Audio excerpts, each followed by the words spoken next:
When your program needs to read a file, there is a right way and a risky way. In this video we learn the right way, using with open, so Python always closes the file safely. Think of a file like a shared resource. If you forget to close it, things can go wrong. Data can be lost or locked. The with open statement makes sure Python closes it for you, no matter what happens. The first line does two things at once.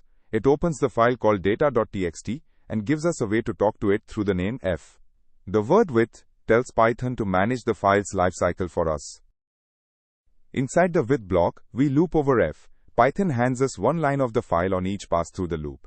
No need to load the whole file into memory at once. Each line in a text file ends with an invisible new line character.